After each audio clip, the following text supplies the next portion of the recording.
Hello, and welcome to The Witcher 3 Wild Hunt video game analysis. The Witcher 3 is a sequel to the 2011 Witcher 2 Assassins of Kings and the third of the Witcher series, all developed by CD Projekt Red. The Witcher is a game that has changed my perspective of gaming and how far game design can really push the limit to what games can be. This analysis, I'll be focusing on the narrative elements within The Witcher and the player's agency and experience while playing the game. With further ado, let's get this party started. To start off, let me introduce you to Geralt of Rivia, the man here inside the bathtub. He is the Witcher and protagonist throughout the Witcher series. The main goal throughout The Witcher 3 is to find Cirilla, who is Geralt's daughter by choice and not by blood, and to keep her away from the Wild Hunt. The Wild Hunt is the main antagonist group in the series. They want Ciri because of the elder blood running through her veins, which has given her immense power.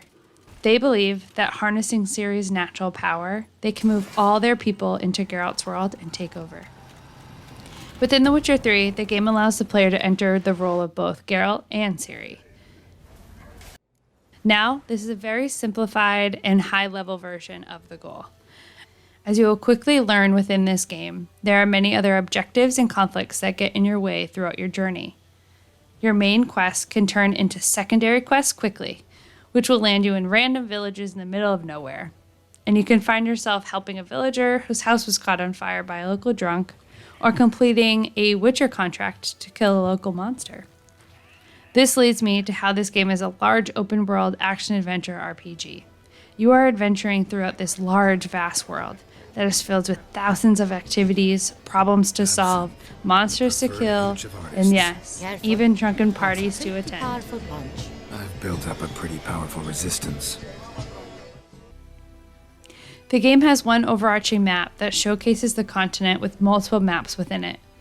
The player navigates and explores these vast environments that were designed beautifully.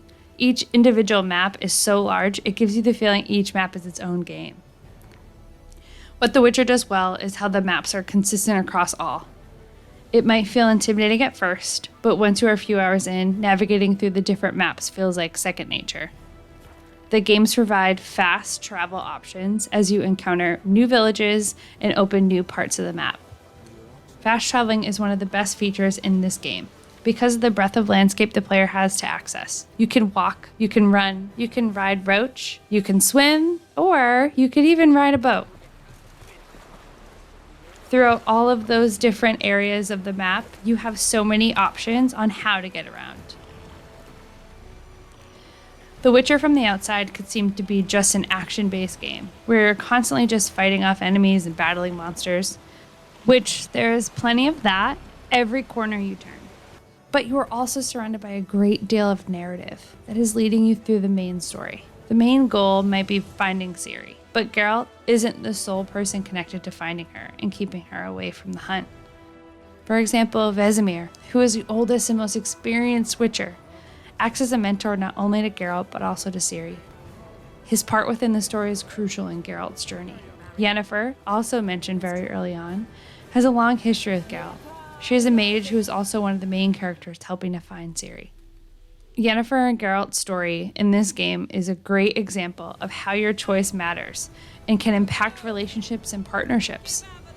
And previously, Geralt and Yennefer had a romantic relationship together. But you have the choice as the player if you want Geralt to choose Yennefer, or you have the option to start a romantic relationship with Triss, who Geralt also has a romantic history with. Both of these characters, no matter what, have some sort of hand with helping find Ciri. But there are many possibilities that are weighed by your choices. Geralt also runs into many friends and acquaintances along his journey. Depending on the interactions you have with them, if you chose to help them or not, they come to Geralt's aid and others in helping defeat the Wild Hunt at the final battle. Or, if you don't help, they won't show up at all. In addition to just having other characters help and create conflict throughout the story, the game is designed to continue to storytell about each character, helping the player connect deeper to not only Geralt, but everyone you meet. Within this menu, it showcases each character you interact with. It gives background to the character, which deepens their personality and builds relationships between the player and the character throughout. The detailed menu design gives the player the option to also learn more about the monsters that they are encountering. It shows a vulnerability and detailed description about the enemies. These panels are optional part of the game. Not all players are driven by additional detail and stories within the game design. Some players just want to start the game and enjoy the main quest to get to the end. Now, the interactivity of the inventory panel can be overwhelming. There are many panels and items that are collected along your journey. Depending on if you are the player who wants to collect everything you pass, or the player who wants to take what they need and store the rest in chests that are placed throughout the world, which is also a great option to allow players to save items and come back to them as they level up or need certain ones. The game design was created with the player's experience in mind. Not only is there so much detail within the menu options, the player has this level of agency throughout the game as well. Players have agency through choice during conversation, not only if the choice will impact you immediately or further down the road. As we discussed earlier, all choices are crucial and can alter the ending. The game designers created 36 different possible endings, so choose wisely. Players also have agency through quest options, giving the player the option to complete certain side quests, Witcher contracts, treasure hunts, and other miscellaneous tasks that you run into. The game gives the player flexibility in the main story as well. They can be on their way to an objective, but get sidetracked by ambiguous events, like a pack of wolves on the side of the road, and a group of bandits that just killed innocent villagers, or even an abandoned ship with rare items hidden within it, and you wouldn't have known if you weren't curious enough to wander off the trail. Also, the agency of creativity.